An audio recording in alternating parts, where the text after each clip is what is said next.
When I walked into La Bella Luna, I didn't expect to see her. I didn't expect the sharp sting of betrayal to hit me like a freight train, leaving me frozen at the entrance, my breath caught somewhere between my lungs and throat. The restaurant smelled like fresh garlic and simmering tomato sauce, the same familiar scent that used to wrap around us like a warm memory. But now it felt different. It felt tainted. She was sitting at our usual table, the one by the window with the soft candlelight and just enough privacy to make it feel intimate. Her long, dark hair cascaded over her shoulders, and she was laughing, the kind of laugh I used to think was meant only for me. Her hand lightly touched the forearm of the man sitting across from her. He was well-dressed, his suit crisp, his posture confident.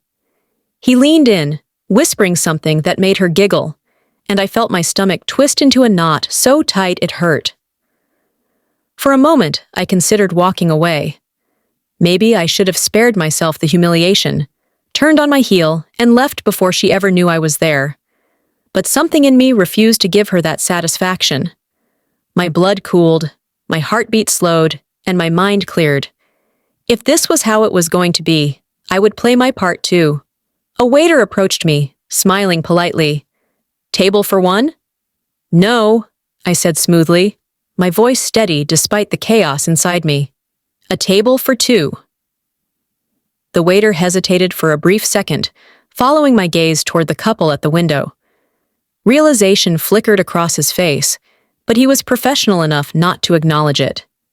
He simply nodded and led me toward a table, one right next to hers.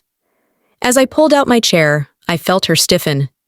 The air between us shifted instantly, her laughter fading into silence. It was a strange thing to witness, the moment a person realizes they've been caught. Her fingers, which had so casually rested on the other man's arm, slowly withdrew. She turned her head, and when our eyes met, her face paled. "James!" she breathed, barely loud enough for me to hear. I leaned back in my chair, a small smile playing at my lips, as if I were genuinely happy to see her. "Evening, Sophia." The man across from her, Mark, I would later learn, looked between us, his confusion evident. He didn't speak right away, probably trying to piece together why the woman he was with suddenly looked like she'd seen a ghost. I took my time settling in, adjusting my silverware, smoothing the edge of the menu between my fingers. Sophia shifted uncomfortably, her hands folding together in her lap. Mark finally cleared his throat. Do you two know each other?" I turned to him, my expression friendly, almost amused. "Oh, absolutely." I extended my hand. "James, her boyfriend." Mark's hand was halfway to mine before the words actually registered. He froze mid-motion, his entire demeanor changing as he glanced at Sophia. Her lips parted slightly, but no sound came out. I tilted my head slightly, pretending to be thoughtful. "Or was, I suppose?" The silence stretched between us, thick and suffocating. The only sound was the soft clinking of silverware and quiet murmurs from other diners, blissfully unaware of the storm brewing at this corner of the restaurant. "I can explain," Sophia finally whispered. I nodded, acting as though I was genuinely considering her words. "I'm sure you can." I exhaled, then turned to the waiter who had been standing nearby, unsure whether to intervene or disappear entirely.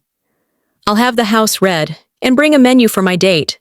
Sophia's head snapped up. "You're what?"